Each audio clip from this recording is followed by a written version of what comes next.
क्या अंतर्राष्ट्रीय फलक पर कुछ बड़ा होने वाला है? क्या फरवरी 2022 में शुरू हुआ रशिया यूक्रेन वॉर अब खत्म होने जा रहा है? दुनिया की कई देशों की लाखों कोशिशों के बाद भी ना तो पुतिन ने युद्ध रोका, ना ही ज़ेलेंस्की ने हथियार डाले। लेकिन अब भारत इस वॉर पर युद्ध विराम लगाएगा और इसकी पहल शुरू हो गई है। एनएसए अजीत डोभाल और रूस के राष्ट्रपति व्लादिमीर पुतिन की बंद कमरे में हुई मीटिंग ने युद्ध विराम पर मोहर लगा दी है। अब जो कहते थे ना पापा रूस यूक्रेन वॉर रुकवा देंगे, उन्हें ये देख लेना चाहिए कि प्रधानमंत्री नरेंद्र मोदी ही रूस यूक्रेन युद्ध रुकवाने जा रहे हैं। वो कैसे, ये हम आपको बताएंगे इस पूरी खबर में। भारत के राष्ट्रीय सुरक्षा सलाहकार अजीत डोभाल की रूस की यात्रा ने दिखा दिया कि नरेंद्र मोदी की सुपर पावर क्या है। आज ये साबित हो गया है कि आज पूरी दुनिया में बस भारत का ही डंका बज रहा है, फिर चाहे वो युद्ध क्षेत्र में हो या फिर शांति के क्षेत्र में। हर किसी की जुबान पर बस एक ही बात रहती है कि नरेंद्र मोदी सब ठीक कर देंगे। तभी तो 2022 से जारी रूस यूक्रेन वॉर पर पीएम मोदी युद्ध विराम लगाने वाले हैं। अभी की बात करें तो अजीत डोभाल ने रूसी राष्ट्रपति पुतिन से मुलाकात की। मुलाकात भी कोई ऐसी वैसी नहीं रही। पुतिन और डोभाल की अकेली मीटिंग हुई, जिसमें दोनों एक मेज पर साथ दिखे। अब यहाँ आप खुद भारत की पावर को समझेंगे।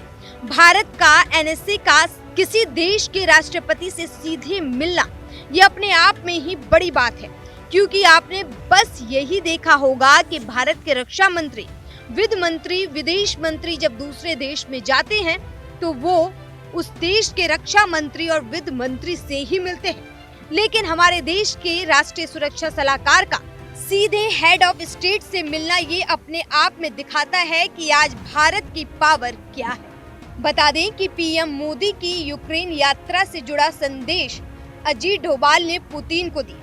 इससे ये साफ हो गया कि भारत नहीं चाहता है कि पीएम मोदी की यात्रा का किसी भी तरह का कोई भी और अर्थ रूस की तरफ से निकाला जाए। मुलाकात के वक्त रूसी राष्ट्रपति पुतिन ने कहा कि वो इस साल के अंत में कजान में ब्रिक्स शिखर सम्मेलन में भाग लेने के लिए पीएम मोदी का इंतजार कर रहे हैं।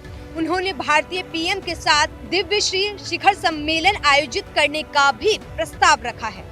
जैसा कि प्रधानमंत्री मोदी ने आपसे टेलीफोन पर बातचीत की थी, वो आपको अपनी यूक्रेन यात्रा और राष्ट्रपति ज़ेलेंस्की के साथ हुई मुलाकात के बारे में जानकारी देने के लिए उत्साहित थे। वो चाहते थे कि मैं रूस जाऊं और व्यक्तिगत रूप से खास तौर पर आपसे मिलूं और आपको उस बातचीत के बारे में बताऊं। दोनों के बीच बातचीत बहुत क्लोज फॉर्मेट में हुई है। इसमें केवल दो नेता थे, उनके साथ उनके दो लोग थे, जिसमें मैं भी प्रधानमंत्री के साथ था।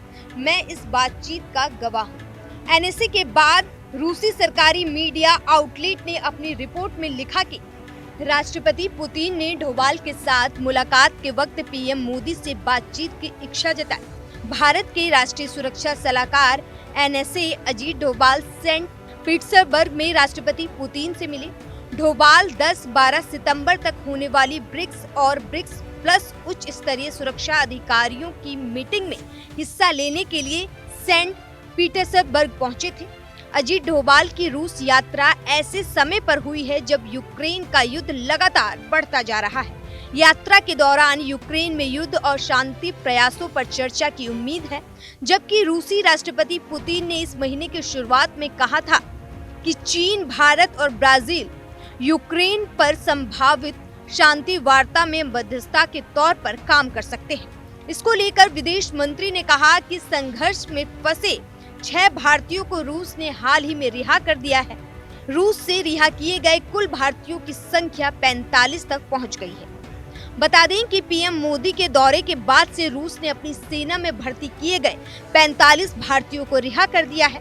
विदेश मंत्रालय के प्रवक्ता रणधीर जायसवाल ने बताया कि अब तक रूस ने कुल 45 भारतीयों को छोड़ा है। अब भी लगभग 50 भारतीय रूसी सेना में हैं। पीएम दौरे से पहले इनमें से 10 लोगों को छुड़ाया गया था। पुतिन से मुलाकात के दौरान पीएम मोदी ने रूसी सेना में भारतीयों के होने का मुद्दा उठाया था। अब जहां एक तरफ डोभाल रूस पहुंचे तो वहीं दूसरी तरफ विदेश मंत्री डॉक्टर एस जयशंकर जिनेवा पहुंचे। यहाँ उनसे एक बातचीत में सवाल किया गया कि आखिर ब्रिक्स की जरूरत क्यों है।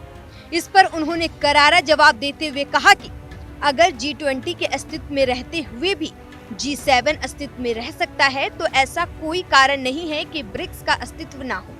आपने हमें अपने क्लब G7 में शामिल नहीं होने दिया, इसीलिए हमने अपना बना लिया। ब्रिक्स की स्थापना ब्राजील, रूस, भारत और चीन ने की थी और ये दुनिया की GDP का 27% कंट्रोल करते हैं। जनवरी 2024 में 5 नए देश ईरान, सऊदी अरब, मिस्र, संयुक्त अरब अमीरात और इथियोपिया इसमें जोड़े गए।